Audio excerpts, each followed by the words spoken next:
Hi, Shumi from OVERDRIVE, and with me is Michael Boneham, who heads Ford in India, and this is Nigel. He heads sales and marketing for Ford in India, and we're going to talk about the car that's behind him. There you are, that's the Figo. Michael, why don't you introduce the Figo to the readers of OVERDRIVE? Well, hi Shumi, and thanks for having me on OVERDRIVE. It's a great pleasure to be here. We're really excited about the Figo. It's our first entrance into the small car segment, which makes up 70% of all vehicle sales here in India. Up until now, we've done great vehicles in the B segment and beyond.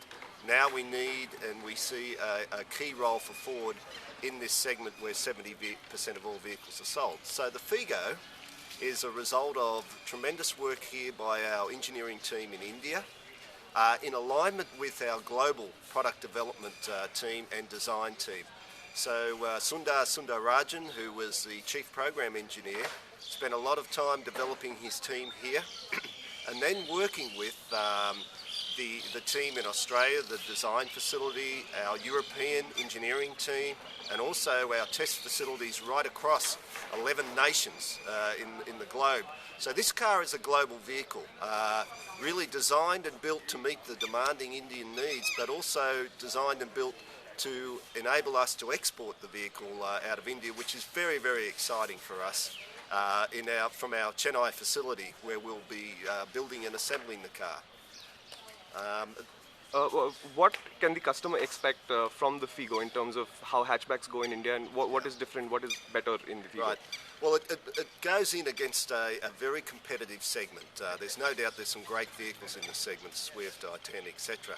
What we believe we've done is benchmarked in a lot of our research and development to assess what are the key attributes that the customer, and we've talked to thousands of customers in the segment, what they believe is critical to them. So the way we've done that then is taken that into our design attributes and created what we think is a tremendous vehicle to meet the customer need.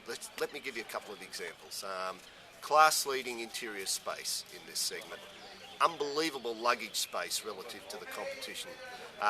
Great new 1.2 petrol engine, 1.4 Duratorque diesel engine, which is a proven technology, class-leading fuel economy in there.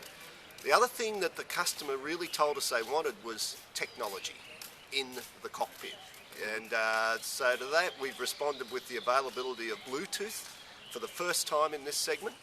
And we think that's very exciting for the customer. There's lots of other technology in the vehicle that I can't talk about here, but let me say, Bluetooth to start off with is terrific, and I think from what we understand, the number of people the young customers who are purchasing this product, that's something they're looking forward to, that cutting edge level of technology.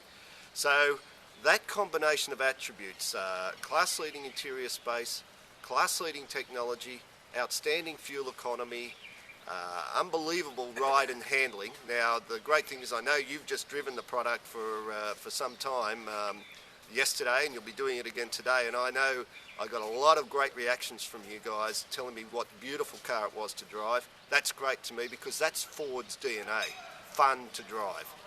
And for us, when you really need to drive this car to experience it. No good just looking at it, you've got to drive it. And I really strongly view that if you drive this car, you'll buy it. The Figo is a very, very crucial product for Ford. You're trying to re-establish yourself. Let's first talk about what Ford is doing outside of the Figo development itself to re-establish the brand, to come into the volume segment. Well, let me, maybe I'll hand over to Nigel on that because that's about sales and service. Thank you, Michael. Morning. Tremendous day today. We've done a lot of work over the last 2 years in particular in developing our dealer body, and it's all come together. Most recently, last week we had a record-breaking opening of 28 facilities. That took our total facilities to the 164, and we can see 185 plus by the end of the year. That supports and increases our footprint to support the customers all across the country. In that, there were 13 new cities, Tier 3. We're concentrating on Tier 2 and Tier 3 because of the growth factor there, the opportunity for us to really make our mark. And to do that, we've got to have high quality people. So we've worked with our dealer body, and they're an integral part of all these plans. And we agreed you can't just hire a salesperson a week before you launch a product.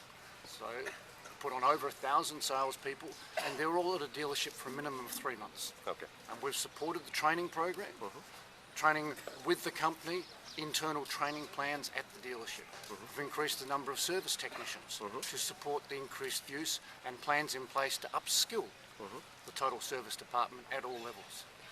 We then move into Cost of ownership? cost of ownership is critical. Cost of ownership, we've worked on, as we've moved the cost of ownership though, we've moved on improving the facility structure. We've put in quick service.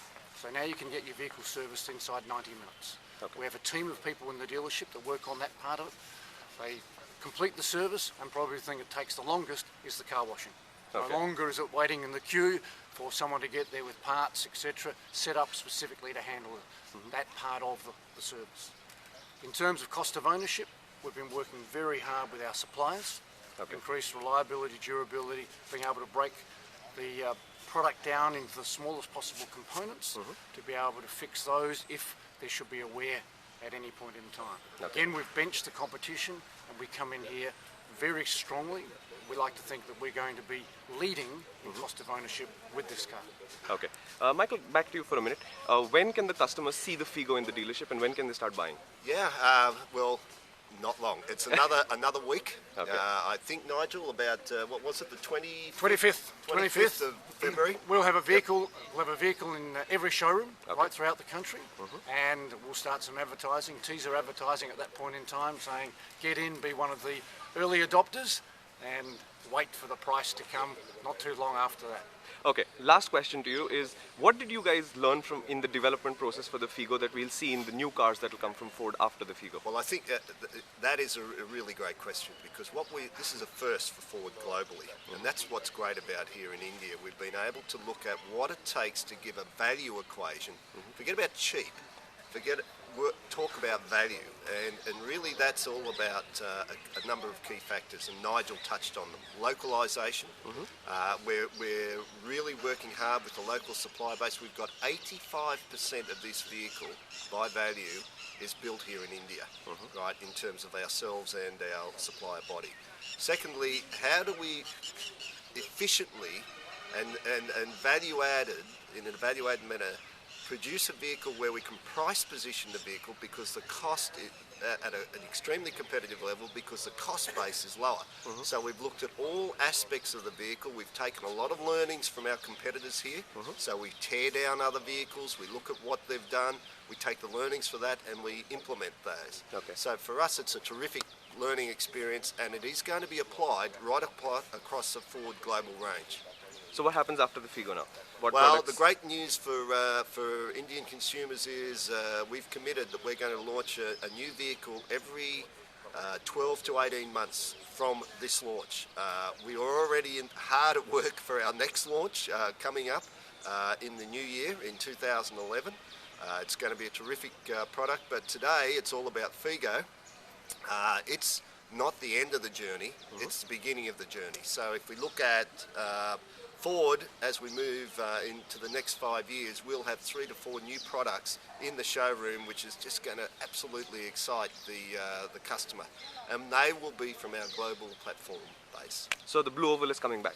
Blue Oval was always there, but it's coming stronger. Thank you. All right, Thank you, Nigel. Thanks Thank a lot. you. Thank Great you. to see you. Thank you.